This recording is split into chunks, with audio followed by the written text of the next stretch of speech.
السلام علیکم ورحمۃ اللہ وبرکاتہ۔ ہم مسلمانوں کو کیا کرنا چاہیے اور کیا نہیں کرنا چاہیے، آج ہمارا معاملہ کیا ہے؟ کیا یہ افسوس کی بات نہیں ہے کہ ہم تعلیمی میدان میں پیچھے رہ گئے ہیں؟ بہت سی ہستیاں، جمعیت علماء ہند کے صدر مولانا محمود مدنی صاحب بھی ہمیشہ یہ کہتے ہیں کہ اپنے بچوں کو اچھی تعلیم دو، مگر ہوتا کیا ہے؟ ہاں، ساؤتھ انڈیا میں مسلمان تعلیمی میدان میں ترقی کر رہے ہیں، ان کی ترقی بھی ہوئی ہے، مگر اگر ہم نارتھ انڈیا کی بات کریں تو وہاں کی حالت ہمیں کوئی اچھی نہیں نظر آتی۔ اتر پردیش، مدھیہ پردیش اور بہار میں مسلمانوں کی حالت ہم اخباروں میں پڑھتے ہیں، تعلیمی حالت خراب ہے۔ اس کے کیا اسباب ہیں، اس پر بھی ہمیں غور کرنے کی ضرورت ہے۔ تعلیم کے سوا ہمیں اس مادی دنیا میں عزت کی زندگی گزارنے کے لیے اور کیا بات ہو سکتی ہے؟ آج میری نظر آج کی آواز میں چھپی ایک مضمون پر پڑی۔ یہ مضمون مجھے اچھا لگا، لہٰذا میں اسے آپ کو پڑھ کر سناتا ہوں۔ سنیے گا، غور کیجیے گا اور اس بات کو زیادہ سے زیادہ عام کیجیے گا تاکہ لوگوں کے دلوں میں زیادہ سے زیادہ اپنے بچوں کو اعلیٰ تعلیم دلانے کا جذبہ پیدا ہو۔ میں ہمیشہ کہتا ہوں اور پھر اس ویڈیو کے ذریعے بھی ایک بار اور کہہ دینا چاہتا ہوں کہ آمبور مسلم ایجوکیشنل سوسائٹی کی طرف سے بہت اچھے کام ہو رہے ہیں۔ ہم آمبور میں تعلیمی میدان میں بھی آگے بڑھے ہیں الحمدللہ، مگر اور بڑھنے کی ضرورت ہے۔ ہمیں اور ڈاکٹرز اور انجینئرز اور اساتذہ اور مفتیان کرام پیدا کرنے کی ضرورت ہے۔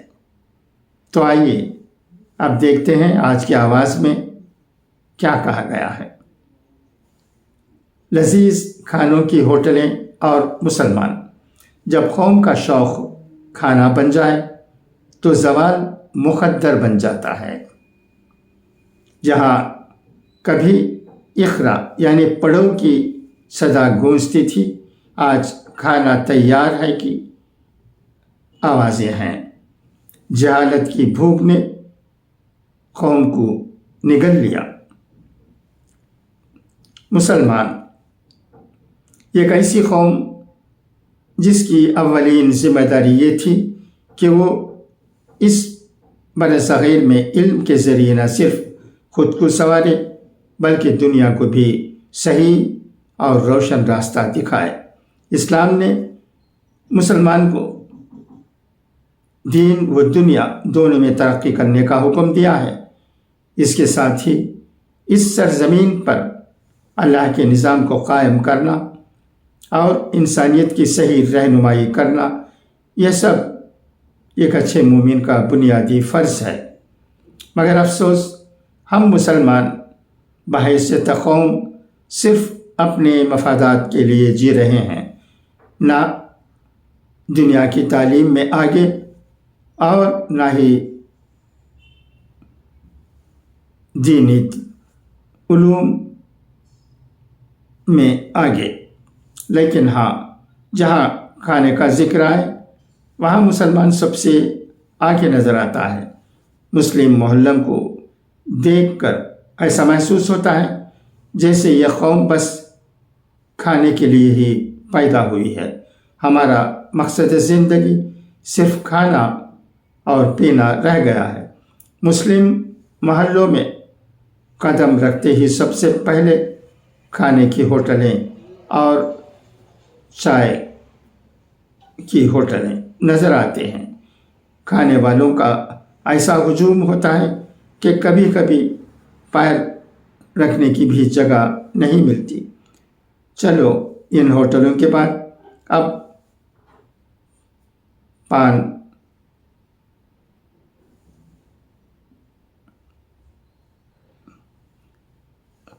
پٹریاں سامنے آ جاتی ہیں، جہاں پان، گٹکا، سگریٹ اور نشہ آور چیزیں ان کی روزمرہ زندگی کا حصہ بن چکی ہے۔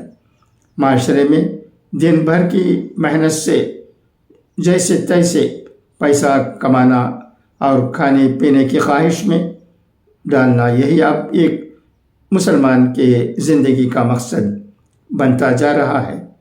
چاہے دن کا اجالا ہو یا رات کی گہرا اندھیرا، مسلم محلوں میں ہوٹلوں کا دھواں ہر وقت اٹھتا رہتا ہے۔ مزید یہ کہ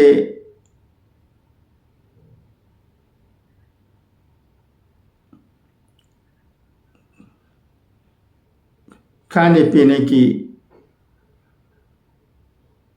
سروسز خاص طور پر مسلم علاقوں میں رات دیر تک ڈیلیوری رہتی ہے، کیونکہ راتوں کو جاگنے والے حضرات بھی زیادہ تر مسلمان ہی ہوتے ہیں، جبکہ دوسری قومی تعلیم روزگار کے لیے جلد سو جاتی ہیں اور ہم مسلمان صرف کھانے کے لیے رات بھر جاگتے ہیں۔ قوم کے زوال کی اصل وجہ علم سے دوری۔ بچپن سے یہ جملہ پڑھنے میں آیا تھا کہ علم حاصل کرو ماں کی گود سے قبر کی گور تک، لیکن افسوس اپنی قوم نے اس عظیم پیغام کو بدل کر یوں کر دیا ہے کہ کھانا کھاؤ ماں کی گود سے قبر کی گور تک۔ بڑی شرم کے ساتھ یہ کہنا پڑتا ہے کہ آج ہم مسلمان بد سے بدتر حالات میں زندگی گزار رہے ہیں۔ ہماری حالت دیکھ کر یوں محسوس ہوتا ہے جیسے ہمارے اور جانوروں میں اب کوئی خاص فرق باقی نہیں رہا۔ اگر ہم نے فوری طور پر اپنی توجہ علم، ہنر اور زندگی کے مقصد کی طرف نہیں موڑی تو کھانے پینے کے یہ بازار تو بڑھتے رہیں گے، مگر اس کے ساتھ ساتھ مسلمان صرف زوال ہی کھاتے رہیں گے۔ افسوس، شرم مگر تم کو نہیں آتی۔ آج ہماری قوم کا سب سے بڑا المیہ یہی ہے کہ ہم تعلیم سے تیزی کے ساتھ دور ہوتے جا رہے ہیں۔ ہم نے علم کو جتنا نظر انداز کیا ہے شاید ہی کسی اور قوم نے کیا ہو، پھر چاہے بات دینی تعلیم کی ہو یا دنیاوی علم کی، دونوں ہی ہماری ترقی، بقا اور عزت نفس کے لیے ناگزیر رہے ہیں۔ مگر افسوس ہم نے ان سب کو پس پشت ڈال دیا ہے۔ وہ قوم جس کا آغاز ہی اقرا یعنی پڑھو کے حکم سے ہوا تھا، لیکن آج جہالت، غفلت اور بے حسی کی دلدل میں پھنس چکی ہے۔ افسوس، شرم مگر تم کو نہیں آتی۔ اگر ہم زمانے کی رفتار سے آگے نہیں بڑھ سکتے تو کم از کم زمانے کے ساتھ قدم سے قدم ملا کر تو چلیں۔ جہالت نے ہماری ملت کو اندر سے کھوکھلا کر دیا ہے۔ کروڑوں روپے روزانہ فضول خرچی، بے جا کھانے پینے، گٹکا، سگریٹ،